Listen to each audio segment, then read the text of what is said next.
চাইছে। আমার এখানে সংখ্যালঘু মুসলমান ভাই বোনেরা আছেন, আমার হিন্দু ভাই বোনেরা আছেন। আমি আপনাদেরকে প্রশ্ন করতে চাই, এই আইএসএফ এর নামক দর্শক তারা বাংলার সংখ্যালঘুদের জন্য কোনো কথা বলে না।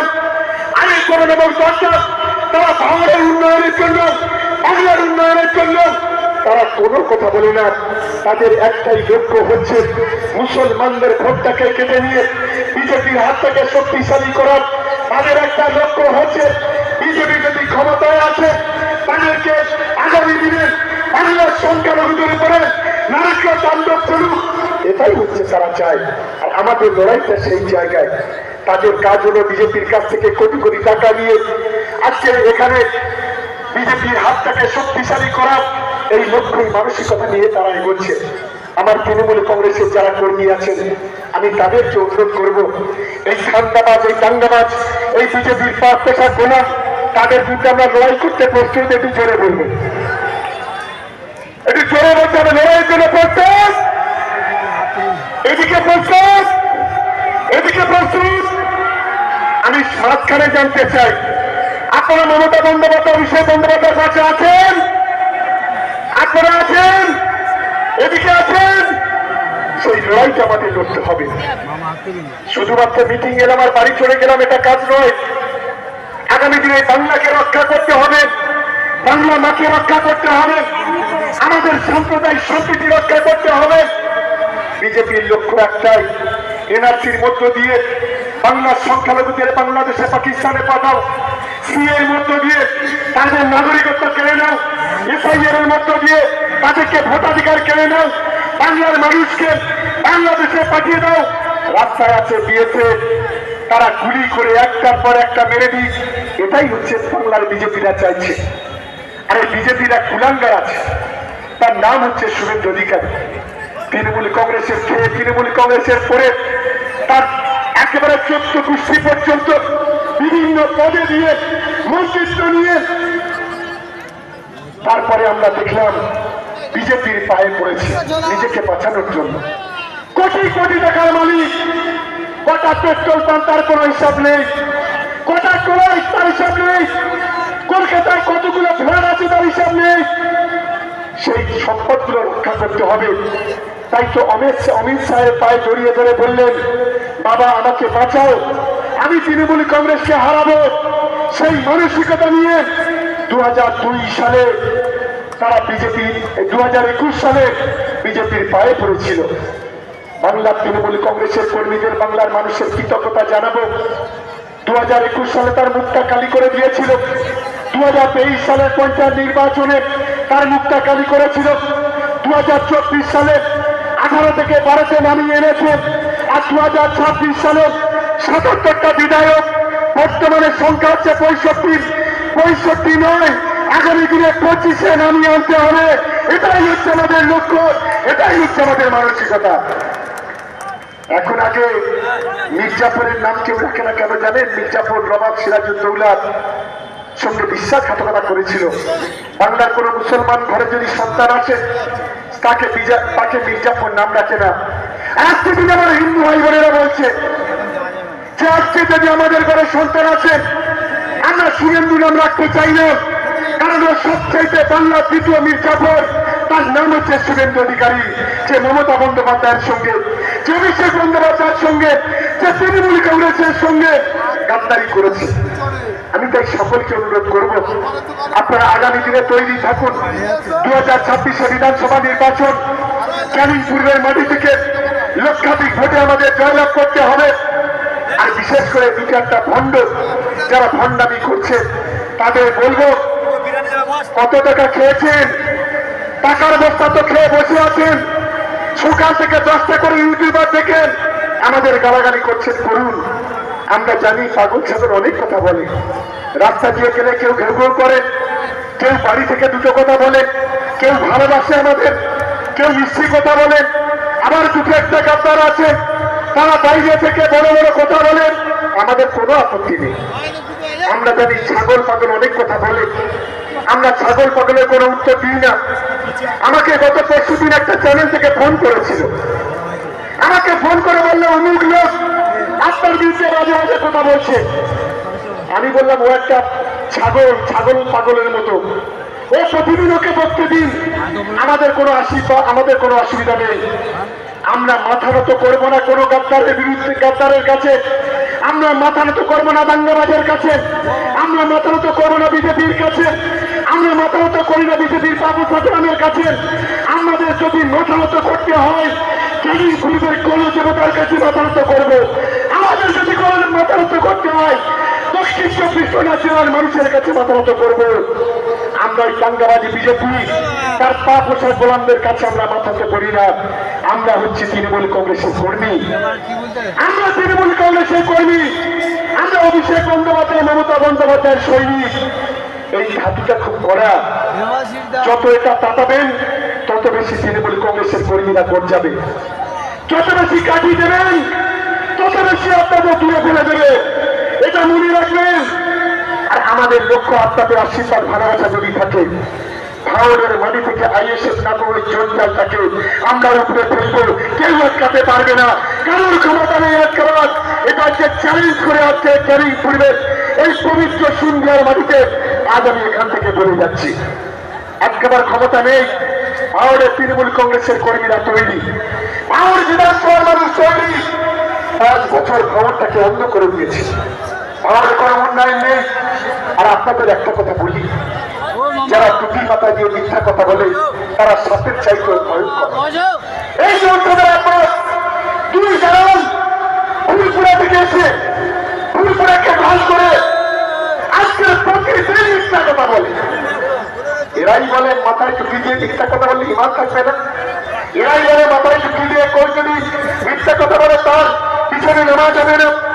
এরাই বলে যদি মাথায় টুপি দিয়ে মিথ্যা কথা বলে সারা জীবন বর্ষে কোনদিন জান্নাতে যেতে পারবে না।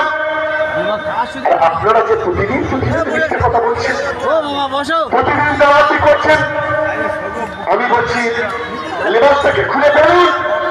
এত যদি রাজনীতি করার শখ হয়, আপনাদের মুসলমানদের এখানে আপনি বসে নেই। বাংলার মুসলমানরা কোরআন নয়, বাংলার মুসলমানরা তামিলান নয়। আমার এখানে সব মুসলিম ভাই বোনেরা বসে আছেন, হিন্দু ভাই বোনেরা বসে আছেন। বলছে রাজ্য সরকারকে সমর্থন করলে তার নাকি ইমান থাকবে না। আমি চ্যালেঞ্জ করে বলছি আজকে ওই বাপের বেটা যদি হয়ে থাকে, মা যদি দুধ খেয়ে থাকে, কোন হাদিসে, কোন কোরআনে, কত পাড়ায়, কত ফেব্রুয়ারি, কোন জায়গায় লেখা আছে আগামী কালকের মধ্যে ও ফেসবুকে লাইভ করে বলুন। এতটা জায়গা লেখা আছে, কি ঠিক বলছিস নাকি? আমাদের ছেলেরা দাওয়াতি হচ্ছে, দাওয়াতি জায়গা পাও না, বলে আমার নামে দরুদ পড়তে হবে। একটা জালিম, একটা কাফের, একটা বেঈমান, একটা বিশ্বাসঘাতক, একটা মির্জাফর, যে সংখ্যালঘুদের রক্ত নিয়ে ছিনিমিনি খেলা করার চেষ্টা করছে, বিজেপির হাতকে শক্তিশালী করছেন। যে বিজেপি উত্তরপ্রদেশের যোগী রাজ্যের সরকার আমাদের লোকেরা নামাজ পড়লে তাদের কাম ধরে উদ্বোস করে, যে বিজেপির পুলিশ দিল্লিতে রাস্তায় নামাজ পড়তে দেয় না, যে বিজেপির পুলিশ কে কি খাবে, কে কি করবে তারা ঠিক করে দেবে, সংখ্যালঘুদের অত্যাচার করবে, মুসলমানদের উপর অত্যাচার করবে।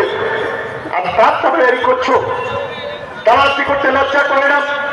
আমি ক্যানিং পরিবেশ সংখ্যালঘু ভাই বোনেরা যারা আছে, আমি একজন মুসলমান, আমি একজন মুসলিম পরিবারের সদস্য, আমি অনুরোধ করবো সকলকে, এই দালাল হটাও, বাংলা বাঁচাও, এই স্লোগানটা তুলতে হবে আমাদের। আর ক্যানিং পূর্ব থেকে আইএসএফ বিজেপি হটাও, বলো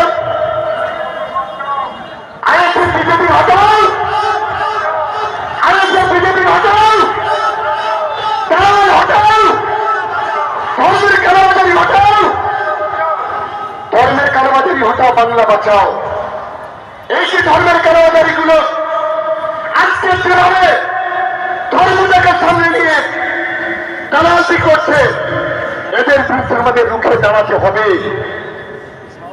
আমি বলি, বিজেপি বলি আর আইএসএফ বলি একই পয়সার পিঠা রুপি। তুমি ঘুঘু দেখেছো, তোমরা এখন ভাব দেখোনি? বলে না দেখবি আর চলবি, লুচির মতো ফুলবি, দেখো না সবে তো শুরু। ভোট যত আসবে তৃণমূল কংগ্রেসের কর্মীরা তত বেশি গর্জে উঠবে। কোথায় যাবে একটু হিসাব করে রেখে দাও, এটা মাথায় রাখবেন। 21-এ অনেক ধান্দাবাজি করেছ, বলেছিলে জান্নাতের সার্টিফিকেট দেবো, কজন জান্নাতের সার্টিফিকেট দিয়েছ? 4000 কোরআন শরীফ কিনেছিলে ছোট ছোট, বড় প্যাকেজ করে ছোট ছোট কোরআন শরীফ নিয়েছে। 90% লোকের মাথায় তুলে দিয়েছিল আইএসএফ কে ভোট দেওয়ার জন্য। আবেগের বশবর্তী হয়ে ধর্মের টানে আমার অনেক মুসলমান ভাইরা ভোট দিয়েছিল। কজন জান্নাতের সার্টিফিকেট পেয়েছেন একবার হাত তুলে জানাবেন? এরকম নরাধম কাপুরুষ আছে? যদি ভোট দিলে যদি জান্নাতের সার্টিফিকেট পাওয়া যায়, তাহলে তো আর ভোট, নামাজ, রোজা, হজ, যাকাত করে দরকার নেই। তাহলে ওই খামে ভোট দিলে তো সব জান্নাতে চলে যাবে। অবাক হয়ে যাচ্ছে, এটা কি? এরা কারা? এরা বলে দাদাউদ্দিন নাকি 46টা ক্যান্ডিডেট দিয়েছিল। 1947 সালের 15ই আগস্ট ভারতবর্ষ স্বাধীন হয়েছিল। দাদাউদ্দিন কেবলা মারা গিয়েছিল 1939 সালে। ভাবতে পারেন মিথ্যা কথা? তারাও তো বুঝতে পারছেন। আমি চালাল্লাহ বলে এসআইআর কোনো চিন্তা নেই। আমি বলছি কেন স্বাধীনতা 77 বছর পরে এসআইআর? কেন 10 জন মানুষ মারা গেল? কেন 10টা বাড়ি খালি হলো?